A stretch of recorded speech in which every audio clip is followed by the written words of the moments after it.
সেটা বলেন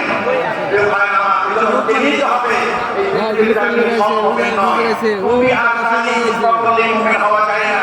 মুমিন হওয়ার জন্য কোরআনের সব আইনের দরকার আছে না নাই? বিশ্বনবী যখন রাষ্ট্র পরিচালনা করলেন আল কোরআন দিয়ে করলেন 10 বছর, তখন আবু বকর রাষ্ট্র কোরআন দিয়ে, ওমর রাষ্ট্র ছিলেন, হযরত ওমর রাদিয়াল্লাহু তাআলা কোরআন দিয়ে ওসমান করলেন কোরআন দিয়ে, আলী করলেন কোরআন দিয়ে, ওমর বিন আব্দুল আজিজ বলা হয় পঞ্চম খলিফা তিনি করলেন কোরআন দিয়ে। আর সে কোরআন আমাদের কাছে আছে না নাই? আছে না নাই? কিন্তু সে কোরআন দিয়ে রাষ্ট্র পরিচালনার কথা বললে আমাদের অনেক মানুষের গুরুগুলো কপালগুলো মুখগুলো কালো হয়ে যায়। ঠিক না বলেন? এর মানে তারা বুঝিয়ে দিচ্ছে আমরা আজ ওই মুমিন হতে পারি না, আমরা বললাম মুনাফিক। ঠিক না বলেন?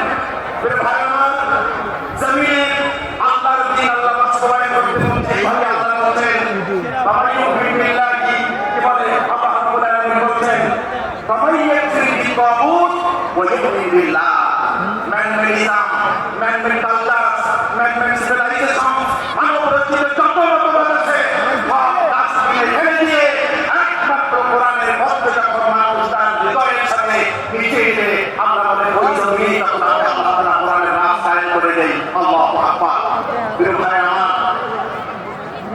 এই জমিনে আল্লাহর দ্বীন বাস্তবায়ন হয় নাই। আপনারা জানেন যে যখন উমাইয়া খলিফার সময়তে ধরো, এরপরেই স্পেনে একটা নারী ধর্ষণ করলো রাজা বাবারি।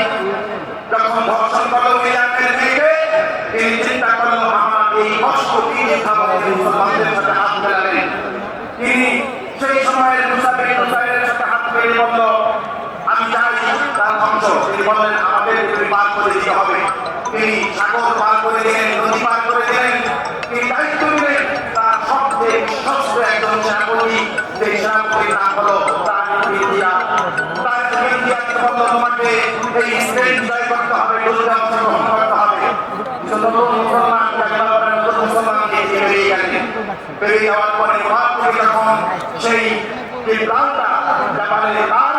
সেখানে যখন আসলো, আসার পরে আপনারা জানেন যে সমস্ত নৌযানগুলো জাহাজগুলো উড়ে যাওয়ার পরে তার সাথে 7,000 মুসলমান একসাথে বলে উঠল আমাদের সৈনিক, আমাদের সেনাপতি, জাহাজগুলো জ্বালিয়ে দেওয়া